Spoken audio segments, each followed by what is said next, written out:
is definitely there, right? So I typically use this omoplata when my partner doesn't open up other things, and when they do that is often this. I put on this pressure, they tuck their elbow down a little bit because they don't like this, and they drive into me, and they get real close, right? And when they get real close, it gets hard for me to do these triangles. My partner's really close to me, you know, it's annoying. So I start to look for my omoplata setup. If I can hit the triangle, guys, for me the triangle's tighter, so I go for the triangle, so I should that first. But if not, the omoplata's great. Here's what I do for my omoplata, both my setup and my finish.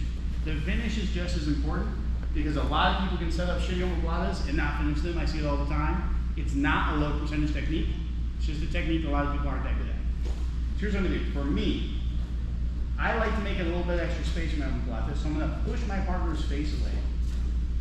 Push my partner's face away. I have to be on my side. I take my high foot, I'm gonna throw it over the head. Now guys, I did a little switch here. Look at my hand. I'm taking my hand out, and I'm actually gonna cup the elbow.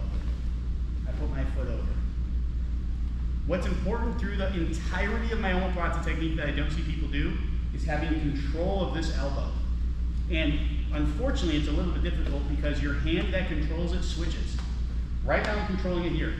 If I continue to control this elbow with my left hand through the entirety of this technique, my partner will roll out every single time. So watch, I'm gonna do that.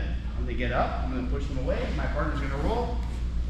Maybe I'm on top, maybe I'm not, but I've lost my omoplata, right? That happens to 90% of people. That's very normal. We have to anticipate this, because the omoplata is not a hard technique to escape, right? So here's what I'm gonna do. I make my space, I start to push the head away, I grab the elbow tight.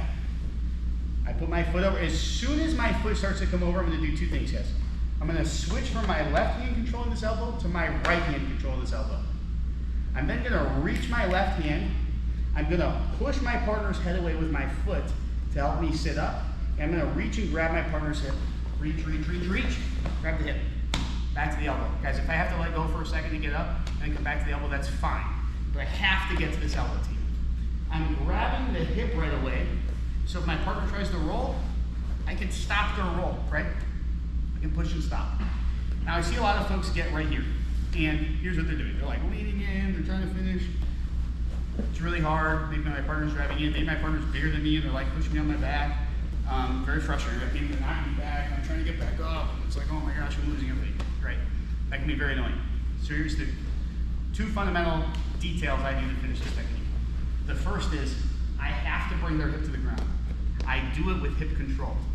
I'm gonna move away from my partner to make space. I'm gonna move like a C. I'm gonna make a C on the mat. So watch my movement. Pull, pull, pull, pull. See how I'm dragging my partner to the ground? There's nowhere to drag them if I stay where I was. So I have to slide away as I pull their hip to the ground. The next thing I do, I see a lot of people here, Isaac may not have tight shoulders, so like, look, you might be able to reach over and finish. I see a lot of people do this. Watch. Reach, reach, reach, there's my tap. I had to come all the way up to do that. What's much tighter, and how this actually finishes, is by bringing my partner's elbow to the ground. And I said, control this elbow, right? So grab the elbow, push it down. I just got my tap there. I haven't even started to lean over. I find my tap right here, okay? For your people with flexible shoulders, you may need to do both. You might need to push and lean. Does that make sense? Does anybody here have flexible shoulders? To a better demo? Come on over, Lucas. I don't have flexible shoulders. I'm not sure this on me. Okay.